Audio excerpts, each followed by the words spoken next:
नमस्कार दोस्तों, स्वागत है आपका फिर से। जैसा कि मैंने पहले कहा था कि हम भूगोल यानी ज्योग्राफी की शुरुआत करेंगे, तो अब हम ज्योग्राफी की लेक्चर सीरीज शुरू कर रहे हैं। बाकी हमारी हिस्ट्री की लेक्चर सीरीज चल रही है, राजस्थान जी के की लेक्चर सीरीज चल रही है, और आने वाले समय में साइंस की और मैथ रीजनिंग की भी लेक्चर सीरीज शुरू करूंगा। तो अब हम आज के लेक्चर में ज्योग्राफी का इंट्रोडक्शन देखेंगे, ज्योग्राफी का स्कोप देखेंगे और ज्योग्राफी का सिलेबस देख लेंगे। किसी भी एग्जाम में आप किसी भी एग्जाम की तैयारी कर रहे हो, उसमें सबसे ज़्यादा इंपॉर्टेंट रोल निभाती है ज्योग्राफी।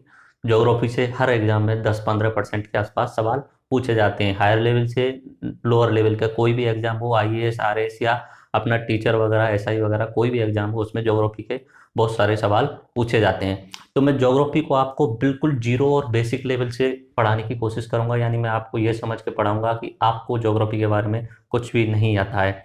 ज्योग्राफी के बारे में आपके जो भी डाउट हो सकते हैं वो मुझे कमेंट बॉक्स में पूछ लेना, उनका मैं जवाब दूंगा। बाकी मेरे अलावा अगर आप पढ़ना चाहो ज्योग्राफी, तो आप एनसीईआरटी की बुक ले लीजिए। क्लास 6 से शुरुआत कीजिए। क्लास 6 में सोशल साइंस की एक ज्योग्राफी की बुक मिलेगी, उससे शुरुआत कीजिए। वहाँ से बेसिक चीज़ें समझना शुरू हो जाती हैं, और क्लास 10 तक कवर कीजिए पहले।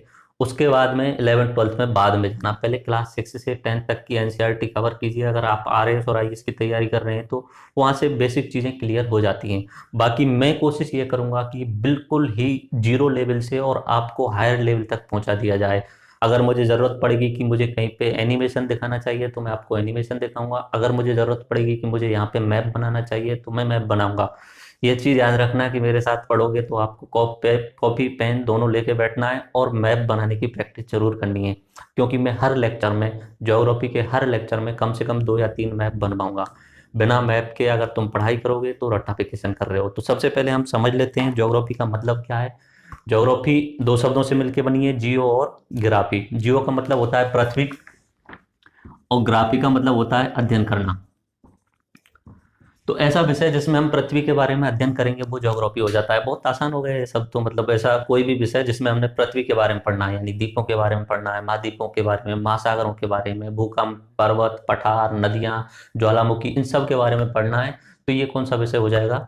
ज्योग्राफी हो जाएगा। इसके अलावा ज्योग्राफी अपने पृथ्वी से बाहर निकल के हम अगर बाहर चले जाएं ब्रह्मांड में, यानी जो आकाशीय पिंड है, खगोलीय पिंड है, यानी चंद्रमा है, ग्रह हैं, उसके अलावा तारे हैं, तारे के बाद में हम जाते हैं गैलेक्सी यानी आकाशगंगा में, उसके बाद सुपर गैलेक्सी, गैलेक्सी क्लस्टर, उस तरीके से जाते जाते हैं। तो वो भी भूगोल का ही हिस्सा माना जाता है। तो भूगोल एक बहुत ही वास्ट बड़ा सब्जेक्ट है।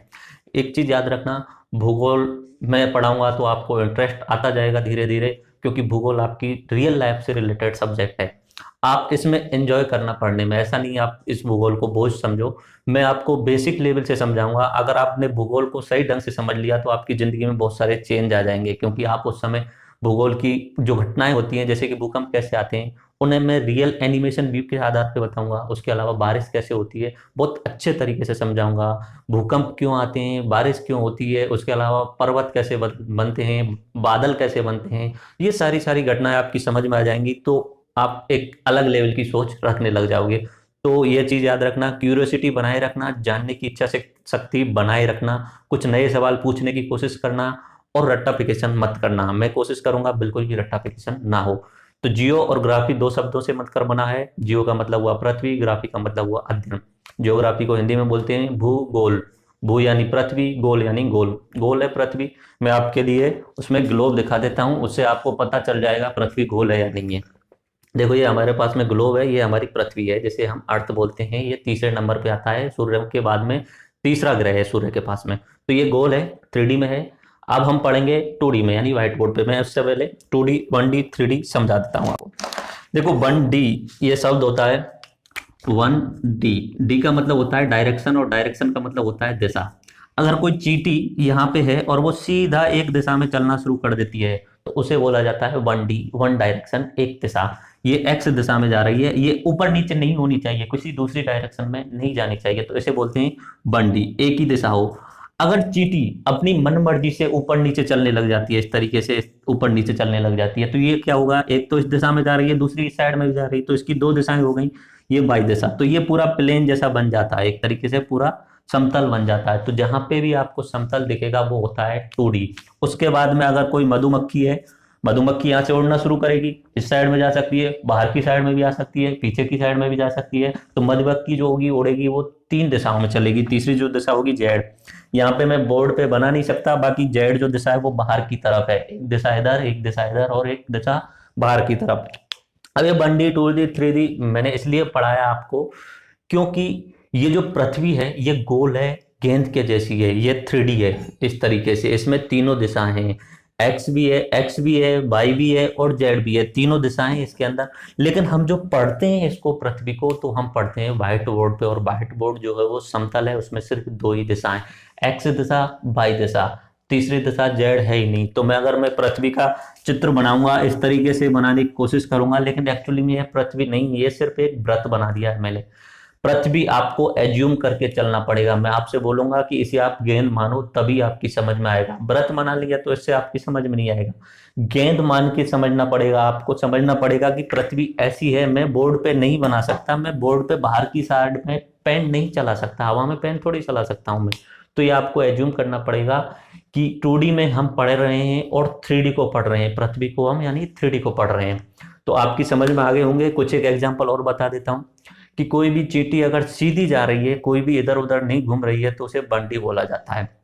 उसके बाद में कि कोई चींटी ऊपर नीचे या कहीं भी जा रही है तो वो 2D हो जाता है, और कोई मक्खी उड़ के जा रही है वो 3D हो जाता है। दूसरा एग्जाम्पल से समझिए कि मैं आपके सामने खड़ा हूं, आपकी स्क्रीन पे मैं दिख रहा हूं, और स्क्रीन जो आपकी वो 2D, मैं इस तरीके से खड़ा हो जाता हूं और आपसे पूछता हूं कि मेरे सर से लेके और पीछे तक की मोटाई या चौड़ाई बताइए, तो आप नहीं बता सकते क्योंकि आपकी स्क्रीन पे सिर्फ 2 ही दिशाएं। और जब मैं वास्तविकता में आपके पास सामने खड़ा होऊंगा तो आपको तीनों दिशाएं दिखेंगी। अब आपको सिर्फ 2 ही दिशाएं दिख रही हैं, एक्स दिशा दिख रही है और वाई दिशा, आपको पीछे वाली दिशा नहीं दिख रही है, मेरा पीछे का हिस्सा नहीं दिख रहा है। तो तीसरी दिशा इस समय गायब है, यानी प्लेन में जो होता है उसमें सिर्फ 2 ही दिशा दिखेंगी। अगर मैं वास्तविकता में आपके सामने कहीं पे खड़ा मिल जाता हूं तो वहां पे आप मेरे सर से ले आगे के क्षेत्र से पीछे के हिस्सा तक मोटाई या चौड़ाई बता सकते हो कि 1 फुट के आसपास है, पौना फुट, जो भी आप अनुमान लगाओ उस तरीके से बता सकते हो। लेकिन अब मोबाइल में देख के नहीं बता सकते क्योंकि मोबाइल की स्क्रीन 2D है, 2D यानी सिर्फ 2 दिशाओं वाली, और हम जो वास्तविकता में रहते हैं वो 3D में रहते हैं। बाकी आपका पूरा जीवन जो है वास्तविकता में 3D है। आपने शायद 4D का नाम भी सुना होगा, इतना बताना इंपॉर्टेंट नहीं है यहाँ पे क्योंकि हमारा कोई काम नहीं है, फिर भी थोड़ा सा बेसिक क्लू दे देता हूँ आपके लिए। 4D का सिद्धांत जो है वो हमारे बाबा श्री श्री 1008 अल्बर्ट आइंस्टीन ने दिया था। उनके अनुसार 3 वेरिएबल, 3 चर तो चेंज हो रहे हैं, एक्स भी चेंज हो रहा है, वाई भी चेंज हो रहा है, जेड भी चेंज हो रहा है, लेकिन एक समय ऐसा भी है, एक कंडीशन ऐसी है जिसमें चौथा चर यानी टाइम भी चेंज हो रहा है, टाइम चेंज हो रहा है। अगर आप किसी गाड़ी में बैठ जाएं और गाड़ी को पृथ्वी के चारों ओर, प्लेन में बैठ जाएं और प्लेन को पृथ्वी के चारों ओर चक्कर लगाने के लिए बोला जाए, ये यहाँ पे कोई प्लेन ले लिया और पृथ्वी के चारों ओर चक्कर लगाने को बोला जाए, प्लेन की स्पीड आप बहुत ज्यादा कर देते हैं। बहुत ज्यादा का मतलब 3 लाख किलोमीटर प्रति सेकंड के आसपास, यानी सूर्य की स्पीड के बराबर कर देते हैं। तो ऐसी कंडीशन आएगी कि प्लेन में बैठे वाले व्यक्ति के लिए 1 घंटा बीतेगा तब तक पृथ्वी पर 7 साल बीत जाएंगे, ऐसी कंडीशन आएगी। तो ये आप ज्यादा मत समझें। अगर कुछ समझना है इस फिनोमेना के बारे में तो एक मूवी है इंटरस्टेलर नाम से, वो देख लेना, समझ में नहीं आएगी, मेरे हिसाब से तो बिल्कुल नहीं आ पाएगी, 1-2 बार में। इंग्लिश मूवी है हॉलीवुड की। उसमें एक ऐसा कंडीशन होती है कि एक व्यक्ति, पृथ्वी नष्ट होने वाली है तो एक व्यक्ति ब्रह्मांड में जाता है ऐसा ग्रह खोजने के लिए जहां पे जीवन संभव हो सके। जीवन संभव हो सके यानी पानी मिल सके, पानी मिल जाएगा तो वहां पे ऑक्सीजन ऑटोमेटिक मिल ही जाएगा, क्योंकि पानी का मतलब होता है H2O, O का मतलब हुआ ऑक्सीजन। तो वो पानी की खोज वाले ग्रह के पास में जाते हैं। तो जो व्यक्ति जो है वो जाता है तो अपनी छोटी सी बेटी को छोड़ के जाता है, और उस ग्रह पे पहुंचने के बाद में उसका जो 1 घंटा होता है वो अपनी पृथ्वी पे 7 साल के बराबर होता है। जब व्यक्ति वहां से वापस आता है अपनी पृथ्वी पे, उसकी उम्र जब वो गया था 40 साल के आसपास थी, और जब वो वापस आया है 41-42 साल हुई है, और जब तक उसकी छोटी सी बेटी जिसे 8-9 साल की छोड़ के गया था वो बूढ़ी हो चुकी है 90 साल की और मरने को होती है।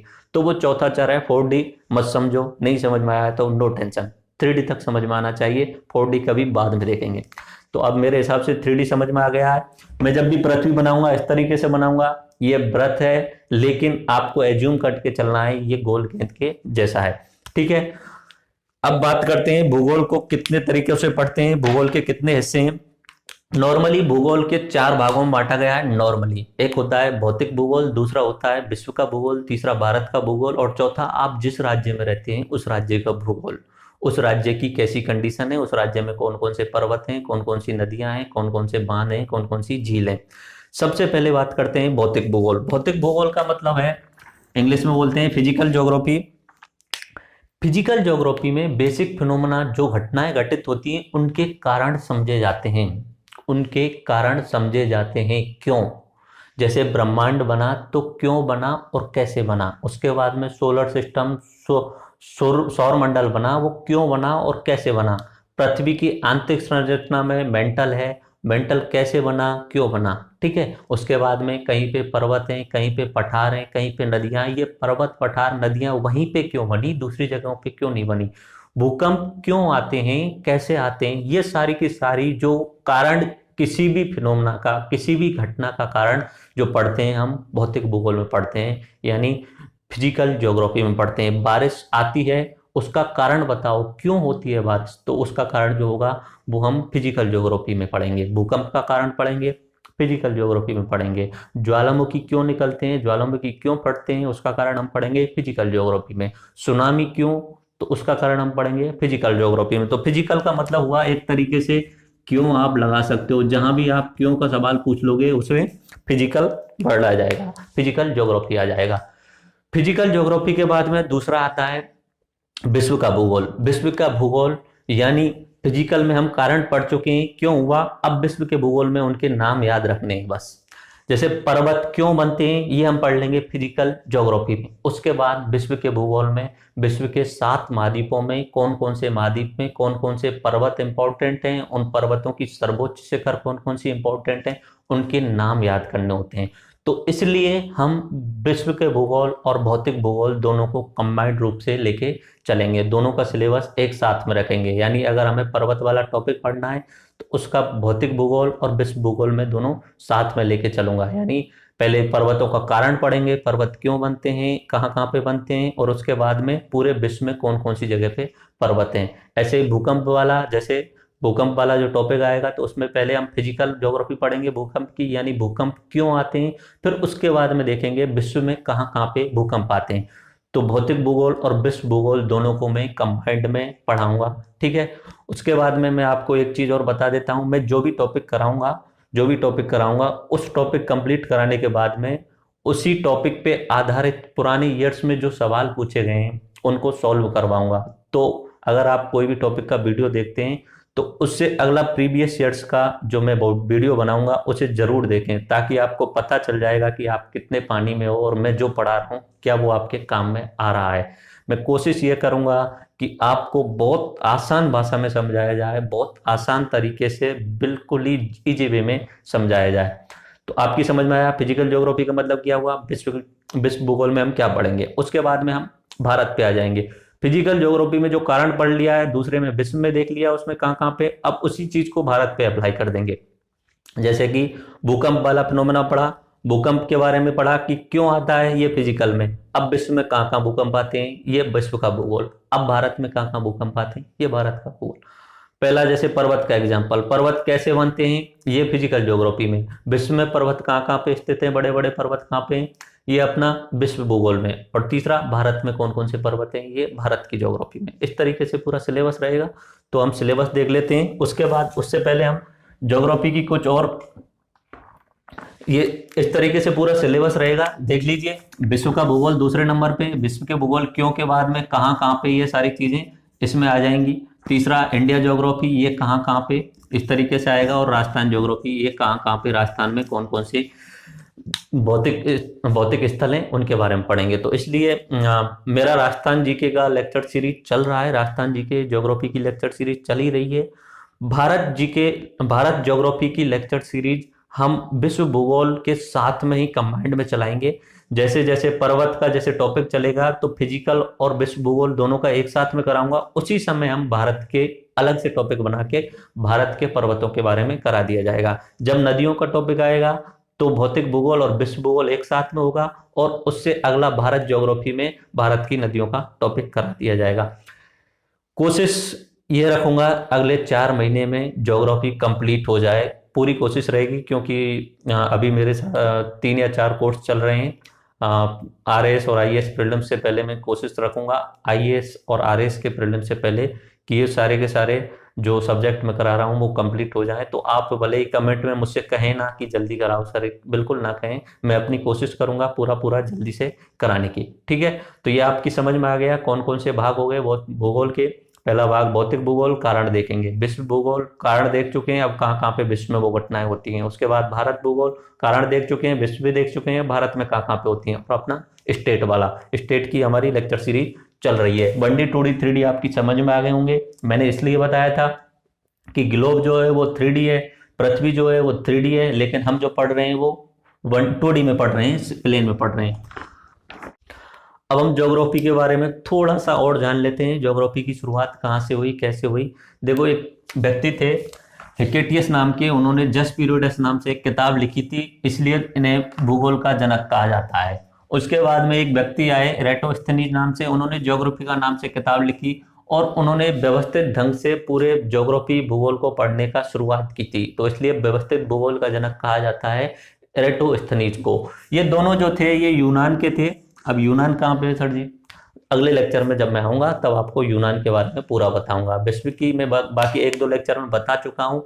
विश्व की प्राचीन सभ्यताओं में 6 सभ्यताएं सबसे ज्यादा इंपॉर्टेंट थी, अपने पूर्व की सभ्यताएं और पश्चिम की सभ्यताएं। पश्चिम की 3 सभ्यताएं होती हैं, अफ्रीका में मिस्र और यूरोप में यूनान और रोम सभ्यता। अपने भारत यानी पूर्व के क्षेत्र में 3 सभ्यताएं इंपॉर्टेंट होती हैं, मेसोपोटामिया की सभ्यता, भारत की सभ्यता और चीन की सभ्यता।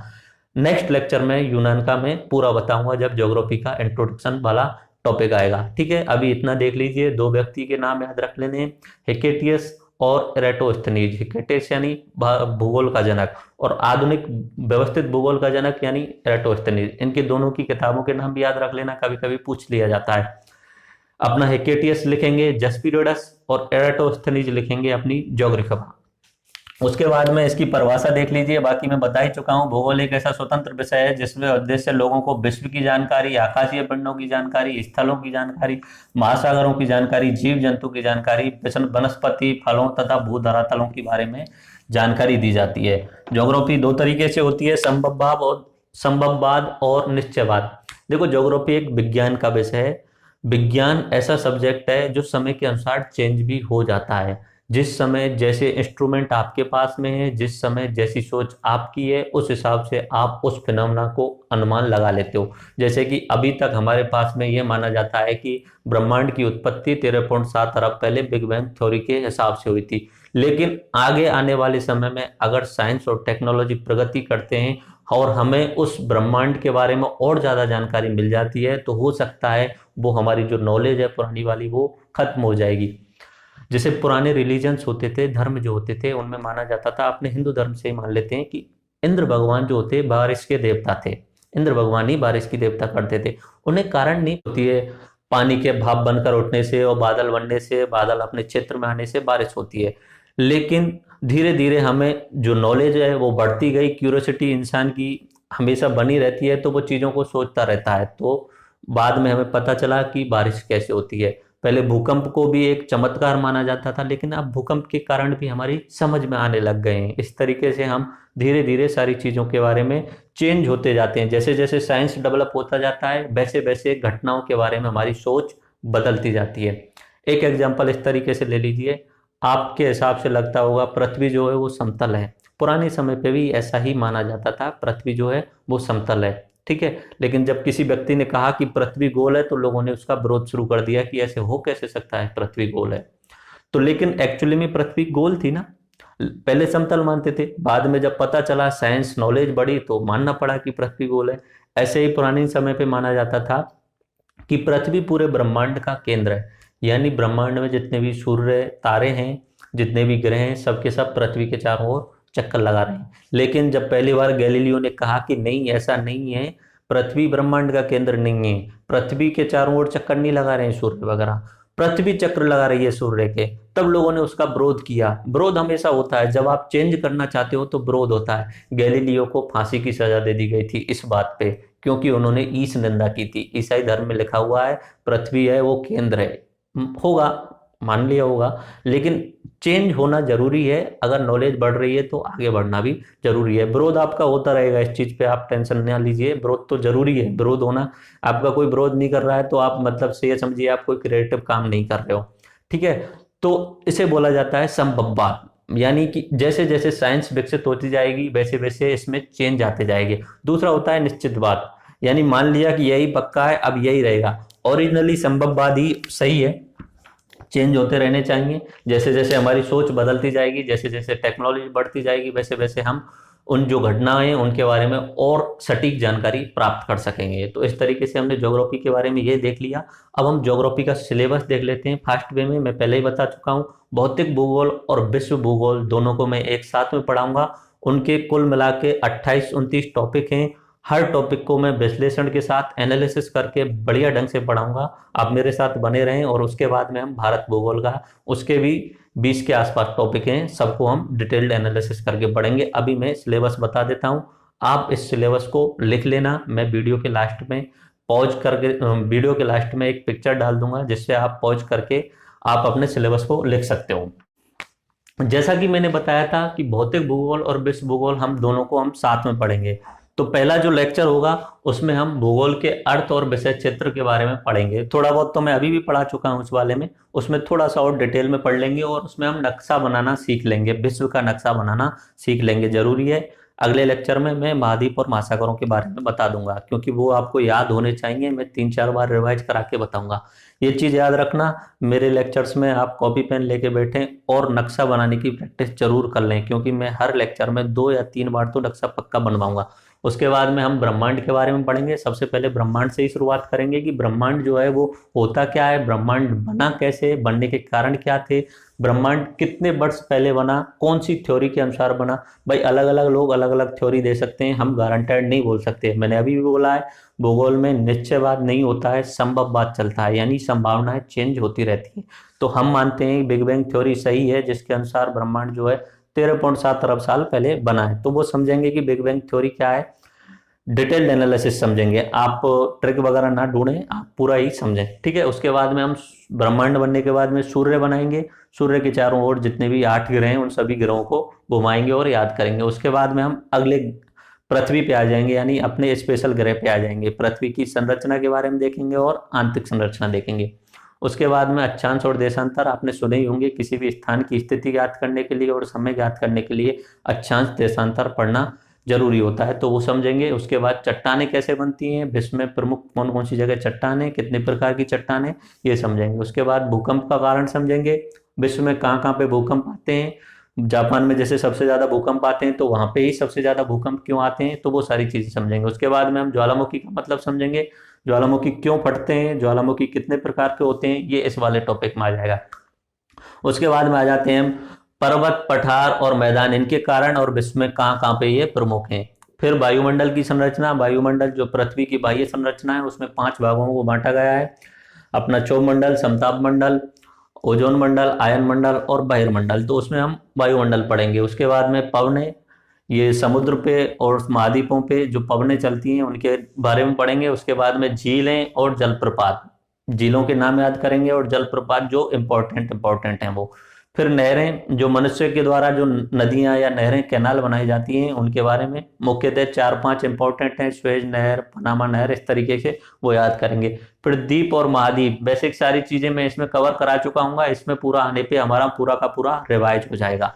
फिर मरुस्थल, विश्व के जो जो मरुस्थल हैं कौन कौन सी जगह पे स्थित हैं उनके बारे में जानकारी ले लेंगे। अगला आ जाएगा सागर एवं महासागर, जितने भी सागर हैं छोटे छोटे उनके नाम देख लेंगे, विश्व के नक्शे में देख लेंगे कहाँ कहाँ पे हैं, और महासागरों के बारे में देख लेंगे। उसके बाद में महासागर ये जलधारा है, समुद्र में जल की धाराएं चलती रहती हैं, तो उनके स्पेशल नाम होते हैं। वो जल धाराएं ठंडी भी होती हैं, गर्म भी होती हैं, तो उनके बारे में हम देखेंगे। उसके बाद में प्रवाल भित्ति, प्रवाल भित्ति समुद्र के अंदर ही अपने स्थल किनारों के आसपास में पनपते हैं, तो उसके बारे में देखेंगे, प्रवाल भित्ति कहाँ कहाँ पे हैं। उसके बाद में ज्वार भाटे का कारण और ज्वार भाटे कहाँ कहाँ पे और कौन कौन से डेट पे आते हैं। उसके बाद में विश्व की नदियों पे आ जाएंगे, फिर नदियों के किनारे बसे हुए शहरों के नाम देखेंगे। उसके बाद में विश्व के प्राकृतिक प्रदेश, अलग अलग तरीके से प्राकृतिक प्रदेशों में बांटा गया है, घास किस प्रकार की है, उस जगह पे जलवायु किस प्रकार की है, इस हिसाब से। उसके बाद में कृषि, विश्व में मुख्यतः कुछ एक ही याद रखने पड़ेंगे, इसमें ऐसा नहीं है बिल्कुल डिटेल्ड में नहीं जाना पड़ेगा इसमें, क्योंकि कुछ जगहों पे स्पेशल जो कृषि होती है उसके बारे में देखा जाएगा। उसके बाद में विश्व के खनिज संसाधन, उसके बाद में विश्व के प्रमुख उद्योग, कौन कौन से खनिज संसाधन होंगे उसके बाद में ही उद्योग आएगा। पहले संसाधन देखेंगे कौन कौन से खनिज मिल रहे हैं और उन खनिजों के आधार पर कौन कौन से उद्योग उस क्षेत्र में लगे हुए हैं। उसके बाद में विश्व परिवहन व्यवस्था, परिवहन व्यवस्था में नॉर्मली रोड ट्रांसपोर्ट वगैरह नहीं देखना है हमें, बस सी रूट से देखना है, समुद्र के कौन कौन से रास्ते इंपॉर्टेंट हैं और नहरों के कौन कौन से रास्ते इंपॉर्टेंट है। एक चीज याद रखना, परिवहन में तीन तरीके से परिवहन होता है, या तो स्थल परिवहन होगा, या जल परिवहन होगा, या वायु परिवहन होगा। स्थल में रेलगाड़ी का यूज कर सकते हैं या रोड का यूज कर सकते हैं। सबसे सस्ता जो पड़ता है वो जल परिवहन पड़ता है। जल में अपना जहाज उतारो, कुछ कितना भी सामान ला दो और कहीं भी भेज दो, वो अपने रोड परिवहन और रेल परिवहन से 1/10 हिस्सा सस्ता पड़ता है। उसके बाद में जनसंख्या देखेंगे, विश्व की कितनी जनसंख्या है आज के समय पे, 9 अरब के आसपास पहुंच गई है। कौन कौन से देश छोटे देश हैं। उसके बाद में जनजातियां देखेंगे, विश्व की बहुत सारी एग्जाम्स में पूछी जाती हैं, पिग्मी जनजाति, बुशमैन जनजाति, ये कहाँ पे रहते हैं पूछी जाती है नॉर्मली। तो अभी अपने रीट वाले में उत्तर कोरिया का पूछा था, तो ये उत्तरी साइबेरिया का पूछा था। उसके बाद में नगरों के उपनाम हम देख लेंगे। अब ये इस तरीके से हम भौतिक और विश्व भूगोल सिलेबस देख चुके हैं, और उसके बाद में हम आ जाएंगे भारत के भूगोल पे। भारत का भूगोल सेम टू सेम इसी तरीके से रिलेटेड है, स्पेशल कुछ नहीं है। सबसे पहले भौतिक देखना है, उस भौतिक के विश्व में आना है, और उसी के बाद में भारत के में आना है। ठीक है, तो भारत की स्थिति और विस्तार देख लेंगे। जब अक्षांश देशांतर पढ़ लेंगे तब उसके बाद में भारत की स्थिति क्या है ये समझना आ जाएगा। तो जो हम देख लेंगे कि निचले वाला कौन सा है, ऊपर वाला कौन सा है, पूर्व और पश्चिम वाले अक्षांश देशांतर स्थितियां कौन सी हैं वो देख लेंगे। उसके बाद में भारत के पर्वत और धरनों के बारे में देख लेंगे। उसके बाद में नदियां और नदियों के किनारे बसे हुए प्रमुख शहर।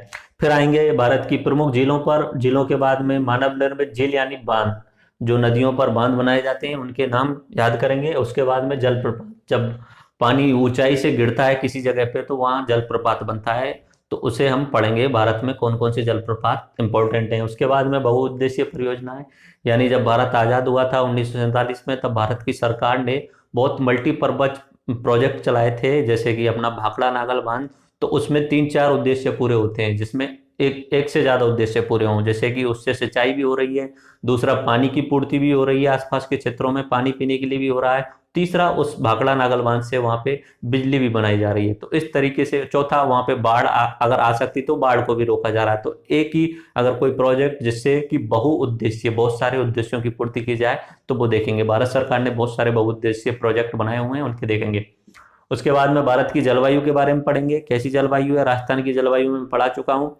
तो उसके बाद में हम आ जाएंगे भारत में कितने वन है, कितने प्रतिशत भाग में वन है, और कौन कौन से क्षेत्र में सबसे ज्यादा वन मिलते हैं। जैसे कि हिमालय प्रदेश है, वहां पे सबसे ज्यादा वन मिलते हैं। उसके बाद में भारत की प्राकृतिक वनस्पति देखेंगे, भारत के राष्ट्रीय उद्यान तथा वन्यजीव अभ्यारण्य। कुछ इंपॉर्टेंट प्राकृतिक राष्ट्रीय उद्यान और वन्यजीव अभ्यारण्यों के नाम याद करने पड़ेंगे, क्योंकि एग्जाम में पूछ लिया जाता है। ठीक है, उसके बाद में मिट्टियां, ये अपने भौतिक भूगोल में हमने नहीं पढ़ा है, तो मिट्टी बनने का कारण सबसे पहले हम भारत वाले ही भूगोल में पढ़ेंगे। मिट्टी कैसे बनती है, मिट्टी के कितने प्रकार होते हैं, और अपने भारत में कौन कौन सी जगह पे कौन कौन से प्रकार की मिट्टी पाई जाती है। उसके बाद में सिंचाई के साधन, भारत में कितने कितने प्रतिशत क्षेत्र पे सिंचाई होती है, कितने प्रतिशत क्षेत्र सिर्फ बारिश पे डिपेंड करता है, और कौन कौन से सिंचाई के साधन उपलब्ध हैं। भारत में कृषि, पूरे क्षेत्र में भारत में कौन कौन सी जगह पे कौन कौन सी खेती की जाती है। उसके बाद में भारत के ऊर्जा संसाधन, ये बहुत इंपॉर्टेंट टॉपिक होता है। ऊर्जा संसाधन, किसी भी देश की अगर प्रगति का अनुमान लगाना है तो उस क्षेत्र की, उस देश की एनर्जी रिसोर्सेज के बारे में जान लो, उससे ही पता चल जाएगा कि वो देश कितना विकासशील है या विकसित है। जैसे कि जो बड़े विकसित देश हैं, जैसे अमेरिका और अपने यूरोप वाले जो देश हैं, वहाँ पे ऊर्जा के संसाधन बहुत ज़्यादा हैं, और वो ऊर्जा की खपत भी प्रति व्यक्ति बहुत ज़्यादा है। तो जो जितना ज़्यादा विकसित होगा उसकी ऊर्जा की खपत प्रति व्यक्ति बहुत ज्यादा होगी। ठीक है, इस तरीके से हम ऊर्जा संसाधन देखेंगे। ऊर्जा संसाधन के बाद में खनिज संसाधन, भारत में कहाँ कहाँ पे कौन कौन से खनिज पाए जाते हैं, जैसे नागपुर, छोटा नागपुर का पठार है, वहां पे कौन कौन से खनिज पाए जाते हैं, अपने राजस्थान में कौन कौन से खनिज पाए जाते हैं। राजस्थान वाला हम राजस्थान की ज्योग्राफी में अलग से देखेंगे ही, लेकिन इसमें हम देखेंगे भारत में कौन कौन सी जगह पे कौन कौन से खनिज पाए जाते हैं। उसके बाद में खनिजों के आधार पे उद्योग धंधे भी बने होंगे, तो वो उद्योग धंधे कहाँ कहाँ पे हैं उनके बारे में देख लेंगे। परिवहन व्यवस्था, इसमें हम देखना ये तीनों तरीके के देखेंगे, इसमें हम सिर्फ जल का नहीं देखेंगे, इसमें नेशनल हाईवे भी देखेंगे हम, उसके अलावा नेशनल वाटर हाईवे भी देखेंगे, यानी परिवहन के लिए जल के हाईवे देखेंगे। उसके बाद में रेल के कुछ इंपॉर्टेंट लिंक्स देख लेंगे। भारत सरकार इस समय, नरेंद्र मोदी गवर्नमेंट जो हैवी वेट कॉरिडोर के लिए अलग से रेल प्रोजेक्ट लेके आ रही है, तो उनके बारे में करंट अफेयर से रिलेटेड देख लेंगे उसमें। उसके बाद में जनगणना 2011 इंपॉर्टेंट है, क्योंकि जनगणना में से सवाल पूछे जाते हैं, जनगणना बहुत ज़्यादा इंपॉर्टेंट होता है, उसमें साक्षरता वगैरह पूछी जाती है। उसके अलावा कौन कौन से राज्य में सबसे ज़्यादा साक्षरता है, कौन सा राज्य सबसे कम साक्षरता वाला है, कौन से राज्य की जनसंख्या सबसे ज़्यादा है, कौन से राज्य की जनसंख्या कम है, लिंगानुपात कौन से राज्य में सबसे कम है, लिंगानुपात कौन से राज्य में सबसे ज़्यादा है, तो वो देख लेंगे। उसके बाद में भारत में जो इंपॉर्टेंट जनजातियाँ आदिवासी लोग हैं वो देखेंगे, और उसके बाद में जैव विविधता। तो इस तरीके से हम विश्व भूगोल, भौतिक भूगोल और उसके बाद में भारत भूगोल, इनकी लेक्चर सीरीज शुरू कर चुके हैं, और कंटिन्यूसली अगले 4 महीने में मैं कंप्लीट करा दूंगा। राजस्थान भूगोल की लेक्चर सीरीज चल ही रही है, तो आप जब भी लेक्चर देखने आओ तो पूरा लेक्चर धैर्य से देखें। मैं पूरी कोशिश करूंगा आपको 0 लेवल से पढ़ाऊं, और आप इस बात का ध्यान रखना, आप जब भी लेक्चर देखने बैठो तो उस समय कॉपी पेन अपने साथ में लेके बैठें, और ट्राई करें जो मैं बोल रहा हूँ एक्स्ट्रा चीज़ें वो भी लिख लें, क्योंकि एक्स्ट्रा चीज़ें जो मैं बोलता हूँ लिख नहीं पाता, वो भी एग्जाम में बहुत सारी चीज़ें पूछी जाती है। तो धन्यवाद, राम राम सा।